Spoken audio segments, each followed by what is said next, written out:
Hello നമസ്കാരം. ഇന്നത്തെ video തുടങ്ങുന്നത് ഈ സൈക്കിൾ ഗ്യാരേജിൽ നിന്നാണ്. ഇന്നത്തെ ടാസ്ക് എന്ന് പറയുന്നത് അടുക്കളയിലേക്ക് അത്യാവശ്യം വേണ്ട സാധനം മേടിക്കലും. സാധനം മേടിക്കാൻ പോകാമെന്നുള്ള തീരുമാനമെടുത്തത് രാവിലത്തെ ഈ മൂടൽമഞ്ഞ് കണ്ടിട്ടാണ്. കുറച്ചും കൂടെ കൃത്യമായി പറഞ്ഞു കഴിഞ്ഞാൽ ഒരു ചായ കുടിക്കാൻ പാലില്ല എന്ന് കണ്ടപ്പോഴാണ്. ഇതെനിക്ക് എപ്പോഴും പറ്റുന്ന കാര്യമാണ്. എത്ര ശ്രദ്ധിച്ചാലും സാധനം തീരെ ഇല്ലാണ്ട് വരുമ്പോഴാണ് മേടിക്കുന്ന കാര്യം രണ്ടാമതെന്ന് ഓർക്കുന്നത്. അപ്പോഴാണ് ഇതുപോലെ മേടിക്കാനായി ഇനിഷ്യേറ്റീവ് എടുക്കുന്നതും.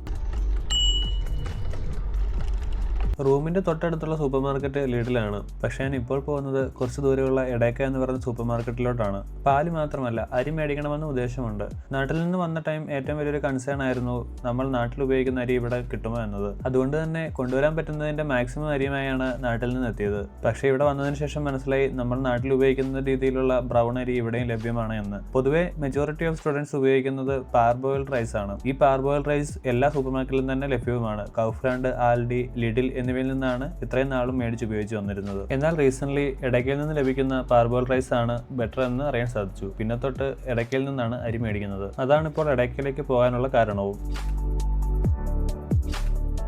ഇവിടെ സ്റ്റെപ്പുകൾക്ക് പുറമെ ഇങ്ങനെ സിക്സാക് രീതിയിൽ വഴി നിർമ്മിച്ചിട്ടുള്ളതുകൊണ്ട് സൈക്കിൾ ചുമക്കേണ്ടി വന്നില്ല. എനിക്ക് തോന്നുന്നു സൈക്കിൾ ഉപയോഗിക്കുന്നവരെക്കാട്ടിലും ഇത് ഏറ്റവും കൂടുതൽ ഉപയോഗപ്പെടുക ഓട്ടോമേറ്റഡ് ആയിട്ടുള്ള വീൽ ചെയർ ഉപയോഗിക്കുന്നവർക്കായിരിക്കും. അവർക്ക് വേറെ ആരുടെയും സഹായമില്ലാതെ തന്നെ ഈ ഒരു ചെറിയ കയറ്റം കയറാനും ഇറങ്ങാനും സാധിക്കുമല്ലോ. ഇവിടെ എത്തിയപ്പോൾ എനിക്ക് ഓർമ്മ വന്നത് ഇടുക്കി കുട്ടിക്കാനമാണ്. അവിടുത്തെ മരീൻ കോളേജ് ബിൽഡിങ്ങിൻ്റെ കളറും ആ ഒരു ആംബിയൻസും അതേപോലെ തന്നെ എനിക്ക് ഇവിടെ തോന്നി. ഇവിടെ നിന്ന് അങ്ങോട്ടുള്ള യാത്ര ഒരു ഷോർട്ട് കട്ടിലൂടെയാണ്. ചെറിയൊരു ഓഫ് റോഡാണ്. ഇതിലെ സൈക്കിൾ ഓടിക്കാൻ നല്ല രസമുണ്ടായിരുന്നു. ജർമ്മനിയിൽ എത്തുന്നതിന് മുമ്പ് എന്നാണ് അവസാനമായി സൈക്കിൾ ഓടിച്ചതെന്ന് ചോദിച്ചാൽ കറക്റ്റായിട്ട് ഉത്തരം പറയാൻ എനിക്ക് സാധിക്കില്ല.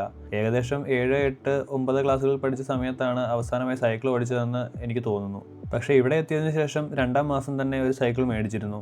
സെക്കൻഡ് ഹാൻഡ് സൈക്കിളാണ് മേടിച്ചത്. പുതിയതായി ഒരു സൈക്കിൾ മേടിക്കണമെങ്കിൽ നല്ല പൈസയാണ് ഇവിടെ. സെക്കൻഡ് ഹാൻഡ് സൈക്കിൾ തന്നെ ഏകദേശം 70 യൂറോ 80 യൂറോയിൽ തന്നെയാണ് കിട്ടുന്നത്. ഒരു 100-150 യൂറോ ആവും അത്യാവശ്യം നല്ലൊരു സൈക്കിൾ മേടിക്കുമ്പോൾ.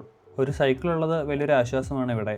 നാട്ടിൽ സെക്കൻഡ് ഹാൻഡ് സാധനങ്ങൾ OLXൽ കിട്ടുന്നത് പോലെ ഇവിടെയും ഉണ്ട് ഒരു ആപ്ലിക്കേഷൻ. ക്ലൈനൻഡ് സൈഗൻ എന്നാണ് അതിൻ്റെ പേര്.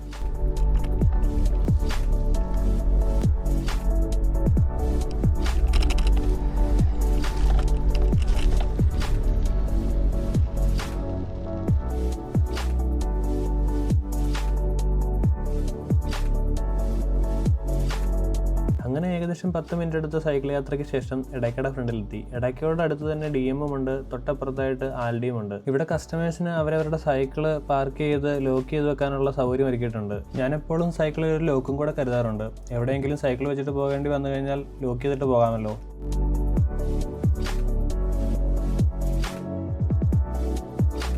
അങ്ങനെ എടയ്ക്കൽ കയറി നേരെ പോകുന്നത് റൈസ് സെക്ഷനിലേക്കാണ്. എടയ്ക്ക പൊതുവെ അറിയപ്പെടുന്ന ഒരു പ്രീമിയം സൂപ്പർ മാർക്കറ്റായിട്ടാണ്. ആൽഡി, ലിഡിൽ പോലുള്ള സൂപ്പർ മാർക്കറ്റുകളെ വെച്ച് താരതമ്യം ചെയ്യുമ്പോൾ എടയ്ക്കൽ സാധനങ്ങൾക്ക് അത്യാവശ്യം വില കൂടുതലാണ്. പ്രത്യേകം സെലക്ട് ചെയ്ത ഐറ്റംസ് മാത്രമേ എടയ്ക്കയിൽ നിന്ന് വാങ്ങാറുള്ളൂ.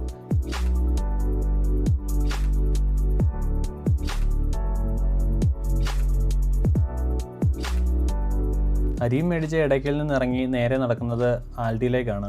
മിക്ക ദിവസത്തെയും ബ്രേക്ക്ഫാസ്റ്റ് ഇവനാണ് പ്രോട്ടീൻ റാപ്പ്.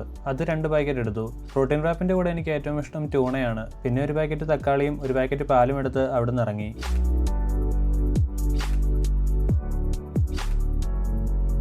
അങ്ങനെ അത്യാവശ്യം വേണ്ട സാധനങ്ങളൊക്കെ മേടിച്ച് സൈക്കിളും എടുത്ത് തിരിച്ച് റൂമിലേക്ക് മടക്കം. ഒന്ന് കടയിൽ കയറി ഇറങ്ങിയപ്പോഴേക്കും കാലാവസ്ഥ മാറിയോ എന്ന് ഞാൻ സംശയിച്ചു.